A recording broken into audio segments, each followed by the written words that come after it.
اور جب 2007 میں ان کی شہادت ہوتی ہے تو آپ دیکھیں کہ دنیا بھر میں پاکستان کی شناخت بے نظیر بھٹو بن گئی تھی. بے شک ڈاکٹر صاحب کوئی شک نہیں ہے. آپ دیکھیں جی 1954 میں وہ پیدا ہوتی ہیں تو پاکستان ان کی شناخت ہے، اور 2007 میں شہادت ہوتی ہے تو دنیا بھر میں پاکستان کی شناخت جو ہے وہ بے نظیر بھٹو ہے. تو یہ جو سفر ہے جو اس نے طے کیا 1954 سے 2007 تک کہ وہ اپنی شناخت پاکستان کے بڑھ کر آگے وہ پاکستان کی شناخت بن گئی، تو وہ کی صحیح معنوں میں وہ واقعی بے نظیر تھی. آپ کو ایسے لوگ نہیں ملیں گے پاکستان میں کہ جو پیدا ہوتے ہیں اور ان کی شناخت پاکستان ہو، اور جب وہ وفات پا جائیں تو وہ خود پاکستان کی شناخت بن جائے. تو یہ میں سمجھتا ہوں کہ پاکستان پیپلز پارٹی کی اس قائد کا ایک ایسا منفرد اعزاز ہے جو ان کی بایوگرافی میں اور بایو ڈیٹا میں ہمیشہ پہلی لائن کے طور پر ہمیشہ یاد رہے گا. اور ویسے یہ جو پاکستان پیپلز پارٹی ہے میں سمجھتا ہوں کہ دنیا بھر کی سیاسی جماعتوں میں جمہوری ممالک میں کسی بھی ملک میں جمہوری جدوجہد میں میرا خیال نہیں ہے، کم از کم میرے علم میں نہیں ہے کہ اس کے دو پارٹی کے یک کے بعد دیگرے سربراہ شہید ذوالفقار علی بھٹو، شہید محترمہ بے نظیر بھٹو جو پارٹی کے سربراہ ہوں، انہوں نے جمہوریت اور عوام کی خدمت میں اپنی جان کی باسی لگائی.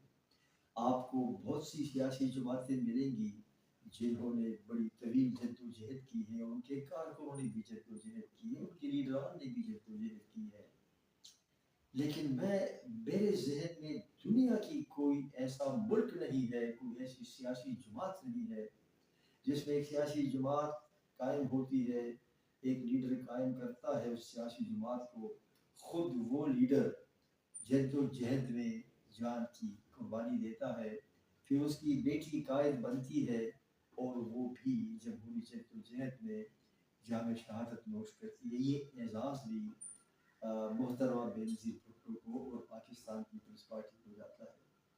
مجھ سے لوگ پوچھتے ہیں کہ شہید بی بی کی کیا سب سے بڑی خصوصیت تھی.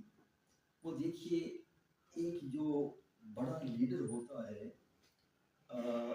یہ تو کوالٹیز ہوتی ہیں بڑے لیڈر میں کہ اس کو بہادر ہونا چاہیے، ذہین ہونا چاہیے. بغیر بہادری کے لوگ کسی لیڈر کے پیچھے نہیں جاتے، خواہ وہ کتنا ہی بڑا اہل زبان کیوں نہ ہو، اہل دانش کیوں نہ ہو، اہل جرت جو ہے اور اہل آواز اس کے پیچھے لوگ جاتے ہیں. تو لیڈر کی تو یہ کوالٹی ہوتی ہے، اور بے نظیر بھٹو یقیناً وہ اہل کرم بھی تھی، اہل دانش بھی تھی، اہل علم بھی تھی، لیکن ان سب میں بڑھ کر وہ اہل آواز تھی اور اس نے لوگوں کو آواز دی. تو یہ تو اس کی ایک کوالٹی ڈیفینیٹلی ہے، لیکن یہ ایسی خصوصیت ہے جو عام لوگ بھی اس کو سمجھتے ہیں کہ ہاں یار جو اہل آواز ہوتے ہیں، جن میں قائدانہ صلاحیت ہوتی ہے، جس کے پیچھے لوگ دیوانہ وار اس کی آواز پر لبیک کہتے ہیں، یہ کوالٹی تو اس میں تھی. لیکن ایک اور جو بڑی کوالٹی ہوتی ہے علوی صاحب، اور میں آپ کے اس پروگرام خراج تحسین کے حوالے سے میرا خیال ہے کہ ناظرین اس سے اتفاق کریں گے، ایک بڑے لیڈر کی ایک بڑی نشانی یہ ہوتی ہے غیر معمولی لیڈر کی کہ اس کے ساتھ میرے جیسا معمولی شخص بھی جب کانٹیکٹ میں آ جائے تو وہ شخص معمولی شخص خود غیر معمولی بن جاتا ہے. یہ دنیا میں آپ دیکھیں گے بے شک ڈاکٹر صاحب آپ صحیح فرما رہے ہیں. کہ یہ جو ہوتا ہے نا بڑا نیلسن منڈیلا بڑا لیڈر تھا، اس کے ساتھ جو لوگ ٹچ ہوئے قریب آئے وہ بھی بڑے لیڈر بن گئے. تو یہ ایک بڑے لیڈر کی نشانی ہوتی ہے. میں سمجھتا ہوں کہ دونوں شہید ذوالفقار علی بھٹو، شہید بے نظیر بھٹو، اور میں نے دونوں کے ساتھ یہ مجھے اللہ نے یہ اعزاز دیا ہے کہ دونوں کے ساتھ میں نے کام کیا، بی بی کے ساتھ تو بڑا کلوز بھی کام کیا ہے. یہ جو آج آپ پاکستان پیپلز پارٹی میں دیکھ رہے ہیں جو بڑے جوہادر آپ کو نظر آتے ہیں، میں نام نہیں دینا چاہتا، لیکن بڑے آپ کو جو اپنے آپ کو جو غادر سمجھتے ہیں وہ بھی ہے، جن کو لوگ جو غادر سمجھتے ہیں بڑے وہ بھی ہیں.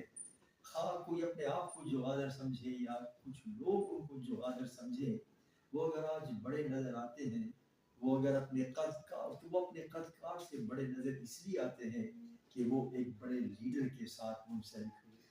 کیا بات ہے ڈاکٹر صاحب، بہت خوب آپ نے بات کی. وہ شہید بی بی کے ساتھ لنک ہوئے تو پھر وہ بڑے ہو گئے. اگر وہ ان کے ساتھ لنک نہ ہوتے تو ان کی یہ ذہانت اور یہ قابلیت اور یہ لکھنے اور بولنے کا فن جو آج لوگ دیکھ رہے ہیں، یہ ان کے کسی کام نہ ہوتا. وہ لوگ اگر ان کی عزت کرتے ہیں، تقریب کرتے ہیں، تو اس لیے کرتے ہیں کہ وہ ایک غیر معمولی لیڈر کے ساتھ چسپاں ہو گئے تھے، منسلک ہو گئے تھے. اور یہ میں سمجھتا ہوں کہ بہت ایک لیڈر کی سب سے بڑی خوبی ہے. اور مجھے یہ کہنے دیجیے، آپ کے اس پروگرام کی وساطت سے میں نے یہ بات کسی اور لوگوں میں نہیں کی، شاید یہ آپ کے پروگرام میں میں پہلی بار بتا رہا ہوں کہ خود آصف زرداری جو ہے، جو پاکستان کا 2 بار صدر بنا اور پاکستان کی تاریخ میں پہلی بار وہ سویڈین صدر ہے جو دوسری بار منتخب ہوا صدر، ایک منفرد اعزاز ہے. اس کو بھی اگر یہ اعزاز ملا ہے تو بیکاز وہ شہید بی بی کے ساتھ، آپ دیکھیے کہ ان کا بھی جو رائج ہے جو کچھ بھی ہے وہ شہید بی بی کے ساتھ. اور میں آپ کے ناظرین کو بتا دوں کہ بڑا دلچسپ واقعہ ہے. زرداری صاحب خود کئی بار کہتے تھے کہ میں آئی ایم نو پیچ آن شہید بی بی، یہ خود مانتے ہیں. تو اگر میں یہ بات کرتا ہوں تو میں کوئی ایسی بات نہیں کر رہا جس کا خود انہوں نے برمرہ اعتراف نہ کیا ہو.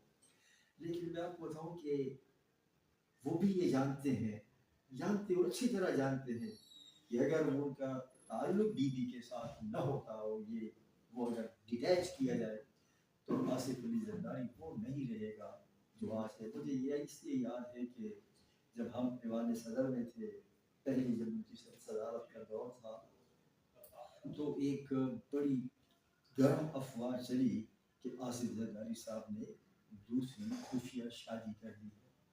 یہ 2009 یا 2010 کی بات ہے. اور ایک خاتون ہے پاکستانی نژاد جو امریکہ میں رہتی ہے، اس کے حوالے سے یہ خبر چلی تھی کہ جی انہوں نے دوسری شادی خفیہ کر لی ہے. میں اس خاتون کو جانتا تھا اور نام نہیں لینا چاہتا، مناسب نہیں ہے. تو وہ جب اس خاتون سے پوچھا گیا تو اس نے بھی کوئی ایسے انداز میں بعض اوقات زوبینی باتیں کی کہ کچھ شک پیدا ہوا.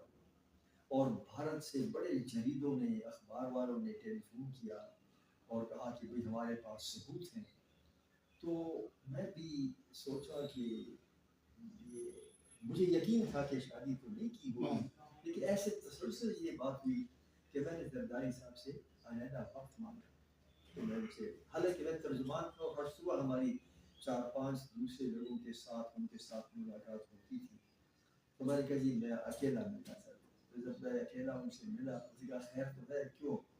میں نے کہا کہ بس ایسی بات تھی. تو میں نے کہا کہ اوروں کے سامنے کیا بات کریں گے؟ کہتے کیا؟ میں نے کہا جی یہ اس طرح کی خبر.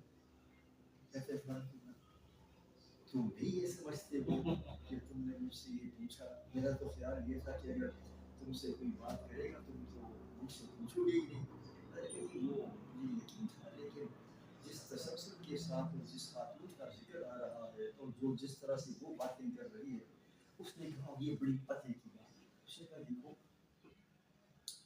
میری شناخت جو ہے وہ بے نظیر بھٹو کے خاوند کی حیثیت سے ہے اور وہ ذوالفقار علی بھٹو کے داماد کی حیثیت سے ہے. اگر میں آج دوسری شادی کر لیتا ہوں تو میری شناخت بے نظیر بھٹو نہیں رہی، ختم ہو جاتی، شناخت ختم ہو اور جاتی. میری شناخت ذوالفقار علی بھٹو کے داماد کی نہیں ہوگی. میری شناخت کسی اور خاتون کے خاوند، کسی اور شخص کے داماد کی ہوگی. تو فرض ہوگا سب سے پہلے تم مجھے چھوڑ دو. تو دیکھیے یہ جو شناخت کی بات ہے جو میں نے آپ سے کہا، تو یہ تو زرداری صاحب کو بھی اعتراف ہے کہ ان کی بھی شناخت جو ہے وہ چونکہ بی بی کے ساتھ منسلک ہو گئے تو وہ بھی. تو میں یہ جو آپ سے کہہ رہا تھا، یہ اس کی وضاحت کر رہا تھا کہ بڑے لیڈر کی پہچان یہ ہوتی ہے کہ ان کے ساتھ مجھ جیسا آدمی بھی اگر ان کانٹیکٹ آ جائے تو وہ بھی غیر معمولی تو آج میں اسی پر اپنی گفتگو ختم کروں گا کہ آج اس ملک میں اگر آپ کو خود پارٹی کے اندر یا پارٹی کے باہر کچھ غیر معمولی لوگ نظر آ رہے ہیں، وہ غیر معمولی ہو یا نہ ہو، اگر آپ کو غیر معمولی نظر آ رہے ہیں تو وہ اس لیے نظر آ رہے ہیں کہ وہ ایک بہت ہی غیر معمولی شخصیت کے ساتھ اٹیچ ہے۔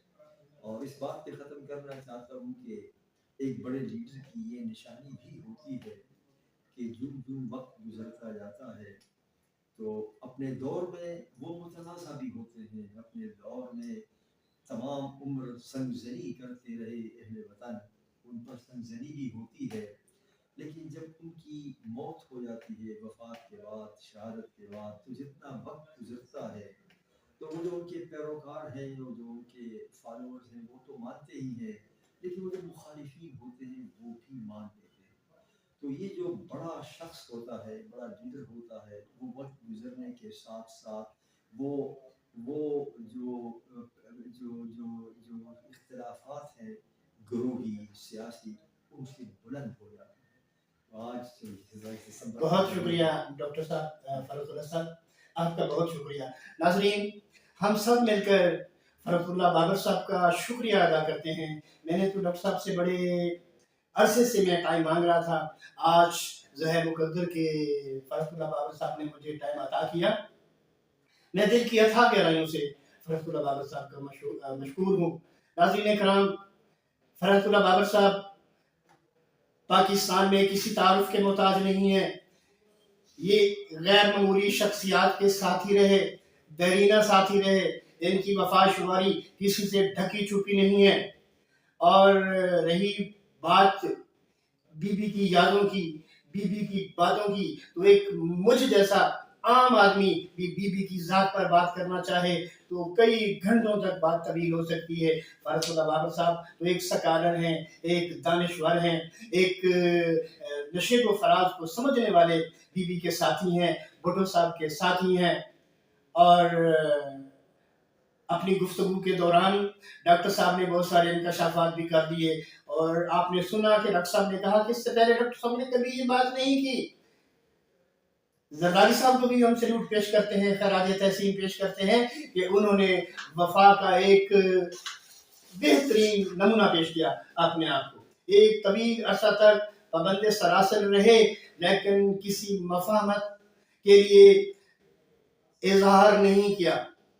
تو ناظرین کرام، انشاءاللہ ہم فرت اللہ بابر صاحب کی خدمت میں گاہے بگاہے پیش ہوتے رہیں گے، بی بی کی یادیں، بی بی کی باتیں اپنے ناظرین تک لاتے رہیں گے۔ آخر میں بی بی کے لیے کہوں گا کہ یہ بات نہیں ہے کہ اب کارواں کا میر نہیں، مگر یہ سچ ہے کہ کوئی تجھ سا بے نظیر نہیں۔ ناظرین کرام، میں ذاتی طور پر یہ میری رائے ہے کہ میں بی بی کو وہ ایک عظیم خاتون کنسیڈر کرتا ہوں، تصور کرتا ہوں، جس کی پائے کی پاکستان کے اندر اور کوئی خاتون موجود نہیں ہے۔ بی بی کو اپنی زندگی میں جتنی سہولتیں پیش آئیں، بی بی کو جتنے ٹرائلز پیش آئے، یہ کسی کے حصے میں نہیں آئے۔ تو ناظرین کرام، اگلے پروگرام تک کے لیے میں آپ سے اجازت چاہتا ہوں، اپنے میزبان ایم یعقوب علوی کو دیجیے اجازت۔ اللہ حافظ۔